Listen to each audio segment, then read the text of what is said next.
বাংলার শান্ত পরিবেশকে অশান্ত করতে এবার মালদহকে টার্গেট করল বিজেপি।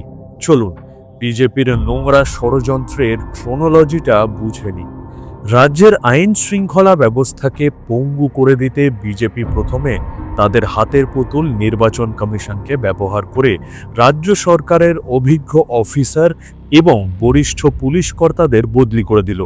এরপর মোথাবাড়ির পুলিশ অবজারভার হিসেবে নিয়োগ করা হলো জয়ন্ত কান্তকে, যিনি বিহারের এক বিজেপি নেত্রী এবং নির্বাচনী প্রার্থীর স্বামী, অর্থাৎ বিজেপির ঘরের লোক সামলাবেন বাংলার নির্বাচনের দায়িত্ব। এরপর বিজেপি মাঠে নামালো তাদের বি টিম আইএসএফকে মোথাবাড়িতে ইচ্ছে করে উত্তেজনা ছড়ানো এবং অশান্তি তৈরির জন্য বিজেপি তাদের সুপরিকল্পিতভাবে লেলিয়ে দিয়েছে। আর গ্রাউন্ড লেভেলে ঘৃণা ও বিদ্বেষ ছড়ানোর দায়িত্ব দেওয়া হয়েছে বিজেপির সি টিম এআইএমআইএমকে। মানুষের মধ্যে বিভেদ সৃষ্টি করে বাংলাকে অশান্ত করতে ইটাহারের প্রাক্তন এআইএমআইএম প্রার্থী মোফাক্কেরুল ইসলামকে দিয়ে ছড়ানো হচ্ছে উস্কানিমূলক ভাষণ।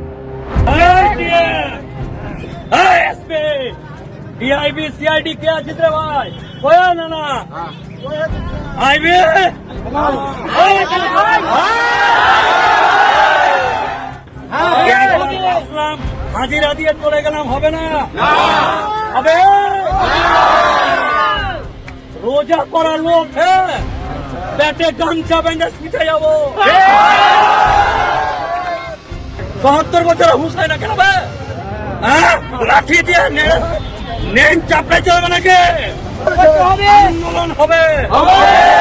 আসলে সবকিছুই ছিল বিজেপির সাজানো চিত্রনাট্য, কিন্তু সত্য কখনো চাপা থাকে না।